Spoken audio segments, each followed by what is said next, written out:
What I'm going to do here in a second, and then I'm going to talk through this caller, is that I ran your hand ahead of time in this app that I've been talking about that is called Solver Plus, which, you know, you have to understand its limitations, which is basically it's a pre-solved sort of app where they've already solved a lot of common scenarios.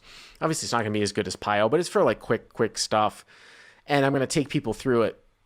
And again, if you listen to me on the podcast, I'm trying to work a deal. Actually, I have worked a deal out with the owner from this Crafty Wheel, which they do this thing called Post Flop Plus too, where there's a trainer where some people from CLP will get a discount. Your particular situation, caller, is not going to be. We're going to have to look and make some adjustments because there are certain things about your hand that's not going to fit into this, but it makes sense why it wouldn't fit into this. And we'll go over that here in a second. All right, so let's go back to what happened in your hand. Okay, so we'll go ahead and we start off under the gun. We are sitting at about $518 in our stack. Okay, so it's a 1-2 game, right? 1-2 no limit. Yeah, it's a 1-2. We bought it for $250, but I was able to run it up to about $518. Okay. So. Yep. Okay. So, how this flop is going to play out is kind of it's a little bit passive, I think, just because I got aces a few times and I was end up 4-betting. But let's go into what we get dealt. King of spades and king of clubs. Okay. Is what we get dealt with the gun. Mm-hmm. Okay. Mm-hmm. And we go ahead and do a standard 3x and make it $6 to go. Okay. And we get folds around all the way to the button. Yep. Who decides to make it 18 to go. All right, so he 3-bets to 18. Yes. Okay. And then we're going to go ahead and now at this point, I just kind of decide, all right, so are we going to go for the 4-bet or we're going to flat? Now, I actually like to under-bet my hand here every once in a while. So because I've actually showed my 4-bets and they're strong, they've been like, ace, king suited and aces. I'm going to go ahead and just flat here because I actually wanted to under-rep this hand. Well, I mean, here's the thing. Here's my thought on this. At a 1-2 game, I would probably almost always 4-bet here. In a 1-2 game, you're just losing like a ton of value. Obviously, if somebody calls in between, it's a slam dunk 4-bet. In very, very tight scenarios, like tight configurations, sometimes kings is played as a defend in a very tight scenario, like say like under the gun versus under the gun 1, but I would deviate from that. In a 1-2, I'd probably always be 4-betting. But it sounds to me like you called, right? Is that right? Yeah, I went ahead and just put in the extra $12 and we just called. By the way, this is where the first deviation is going to be when we look at the Solver Plus, because the Solver, first of all, Solver Plus only does, because these are pre-solved scenarios, it's 6 max. It's only 100 big blinds. And you can't have a scenario where you have kings under the gun and you get 3-bet by the button. You can't run that because that's always a 4-bet. So I had to run it like you had queens. I don't think it's going to make that much of a difference because I know what the hand is, but I had to slot your hand in as queens for it to have it pre-done, right? Because it would always 4-bet king. So anyways, let's go to the flop. Gotcha. Yeah. Okay, so for the flop comes out the 4 of hearts, the 5 of diamonds, and the 3 of diamonds. 4 of hearts, 5 of diamonds, 3 of diamonds. Okay. Yeah. Yep. So then we go ahead, and I feel like this is a pretty low board. I actually wanted to bet into this and just kind of get a call from just about anything. So I go ahead and just elect to check. Okay. Because this game is just super tight passive for the most part, so I'm having difficulty later on just kind of getting value out of any of my hands. If I start betting, they just like fold. Okay. So I'm like, all right. Oh, by the way, isn't this? Do you want to tell us where this game is played off of too? By the way. Yeah, sure. This game is a Johnny Vibes meetup game. It's and you're playing. And what's that? And the villain in the hand is who? Jaman Burton. Okay, so the villain in the hand is Jaman Burton, and this is Johnny Vibes meetup game. Okay, so Jaman Burton 3-bet you on the button at 18, and you called. The board comes out 4 of hearts, 5 of diamonds, 3 of diamonds. Okay, you check.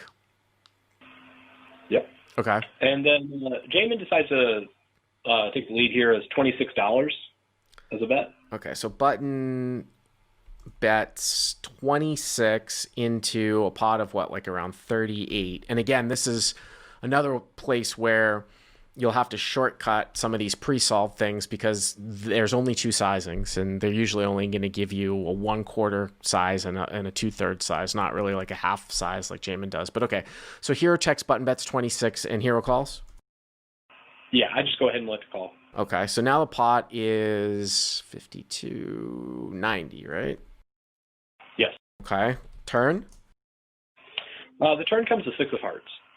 6 of hearts. Wow, okay, one liner to a straight out there. 4, 5, 3, 6, yep. Yes. So we go ahead and I don't like this card, and I'm starting to feel like maybe I should have put in the 4-bet now. And I go ahead and check it, kind of for pot control. I don't really want to go crazy. And Jaman decides to take the lead and bet out $60 into it. Okay, so he makes a 2/3 pot size bet. Button bets to 60, okay. And at this point, I feel like if he really does have 7 here, it's kind of, I feel like he's being really aggressive with the 7 if he does have one. Mm-hmm. There's not too many combinations of 7s that he really could have, and it's definitely there. I mean, you could definitely make an argument that he would be doing this with like 10s plus and then under kings. Uh-huh. So I don't really see a reason to just be folding here. Right. I guess if you really knew what he had, I guess you could be like, no, if somebody was only betting the nuts, then I guess. But this seems a little aggressive, especially this is sizing. A lot of people choose to size like a little bit more down when they hit the nuts. So, I mean, it's kind of surprising. I would definitely say it's kind of surprising that he would continue to bet here. I would expect this to go check quite a bit, but I don't think I'm folding that. I mean, not folding for 60. So I assume you call? Yep, I go ahead and call. Okay. And the river comes out the 8 of clubs. 8 of clubs. Okay. So now the pot is 210. Yep. Okay. And I'm going to go ahead and check here, just for the same reasons I checked the turn, basically. I'm hoping this goes check, and I get to see it. Mm-hmm. Jaman decides he's going to not let that happen. He's going to bet $212 into it. So he bets the size of the pot. Yeah, he bets pot, basically. Okay. So button bets 212. And the question is, what would you do? And this game is being played tight passive. Jaman doesn't seem the type to me that is really all that wild, and I might even find an overfold necessarily in this spot. But this is where I was talking about, because I mean, I know it seems sort of like he's representing a deuce or 7. If he's constructing his raises, sort of correctly, or excuse me, if he's constructing his barreling correctly, then the only thing he's really going to be ending up with is sort of like a busted front door flush draw, front door diamonds, or backdoor hearts. Now, the reason why I said, oh, this would be a good one here for this little app that I've been using here. So I'm going to see if we can do this over on the live stream, is I wanted to look and see, hopefully people can see this. I don't know how small it is, but I wanted to look and see and say like what combos of hands with the app. So if people are looking on this from the live chat, again, I can't have the hero have king because of the fact that the now I realize if I had done this a different way, I would have had the hand up, but I can't have the hero have king because king would always be 4-bet. So have the same scenario, hero under the gun versus a button, basically 3-betting. Board comes out 4-5-3 with 2 diamonds. Hero's going to check 99% of the time. And then the button is basically left with a 1/4 pot size bet option, or basically bet large, like 14 into 17 big blinds. So he took an in-between sizing, but I sort of said he bet large on the flop and you called, okay?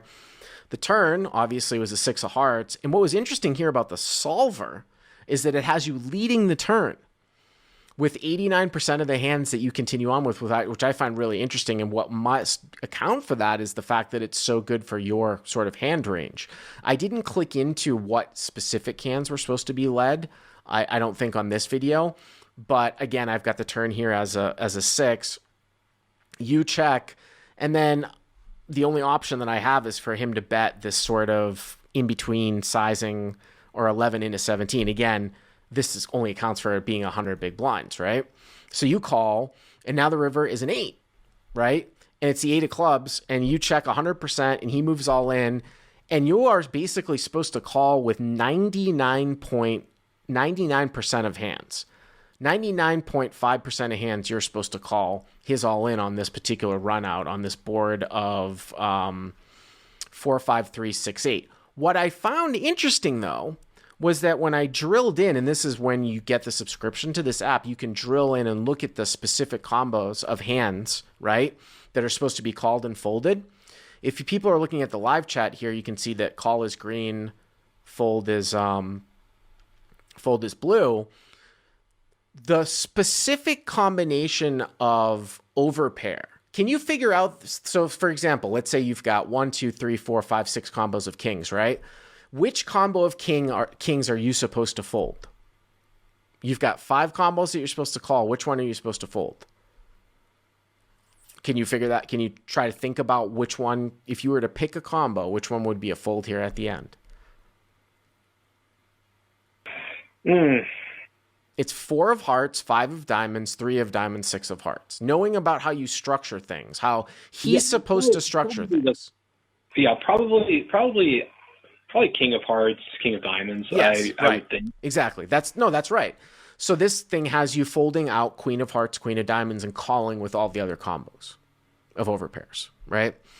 Now, again, that's just and that's because of you're blocking the front door and the back door, right? Which he starts to, whether or not that's, I just found it interesting to run this, right? It can't be that bad to fold out. I just don't know if he's bluffing enough. I don't know if he's maniacal. I mean, it just certainly seems like an under bluff spot to me. You know what I mean? Yeah, and well, the one thing that I found really strange about this hand, and I actually did use like a time extension. I wanted to look at it a little bit harder. Was he left himself 130 behind? He didn't actually jam this river, which I thought this is a pretty standard jam river spot for him. Why would he leave himself 130 behind and only bet 212? Real strange. Yeah, I mean, again, and again, the apps, the app accounts for 100 big blinds. So what did you end up doing?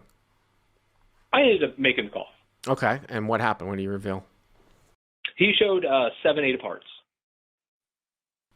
So he's got it. He got the goods. He had the goods on the turn. He did. He bet the flop, and he bet it on the gut shot, and then he smacked the gut shot on the turn, and he decided to basically play it as if he was playing like any overcard, like any overpair.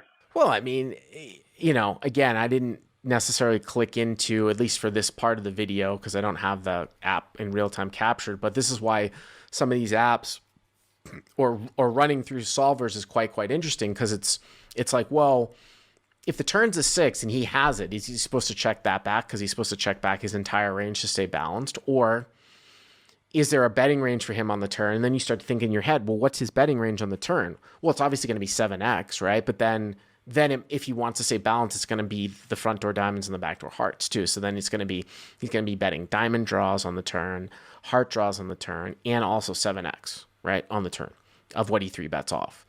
But it's interesting, right? I mean, because a lot of people just don't find that like triple barrel. They just won't go with, triple barreling like a backdoor heart draw, like all the way at the end.